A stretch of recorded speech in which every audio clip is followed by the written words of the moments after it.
नमस्कार. नमस्कार.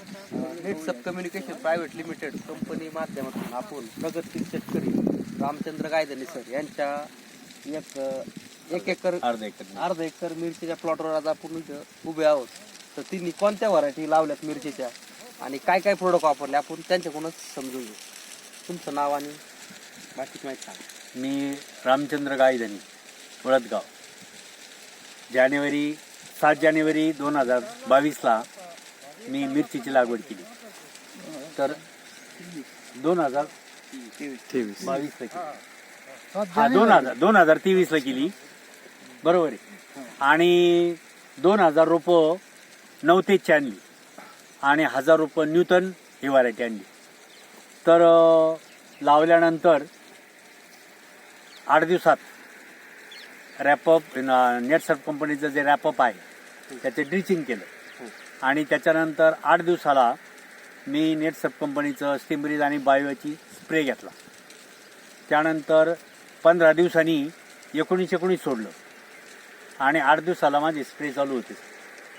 त्यानंतर साधारणपणे 1.5 महिन्याची झाल्यानंतर मी 1261 ड्रीपमधून सोडलं आणि थोडा कोकडा जाणवायला लागला. मग नेटसप कंपनीचे इंटॅक आणि बायो याचे स्प्रे मी या मिरचीवर घेतलेले आहेत आणि त्याचा चांगला फरक मला जाणवला. आणि त्यानंतर साधारणपणे 2 महिन्याच्या पुढं आल्यानंतर मी 05234चा एक डोस दिला पाण्यातून.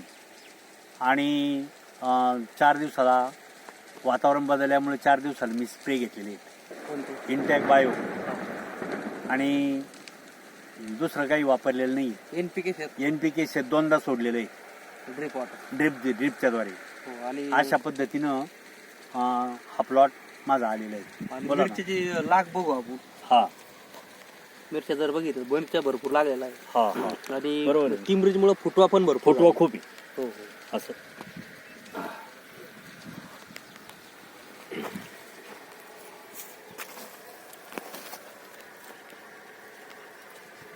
म्हणजे खोडापासून वरती फुटवा आहे. फुटवा आहे. तुम्ही नेटसप कंपनीला माहिती दिल्याबद्दल धन्यवाद.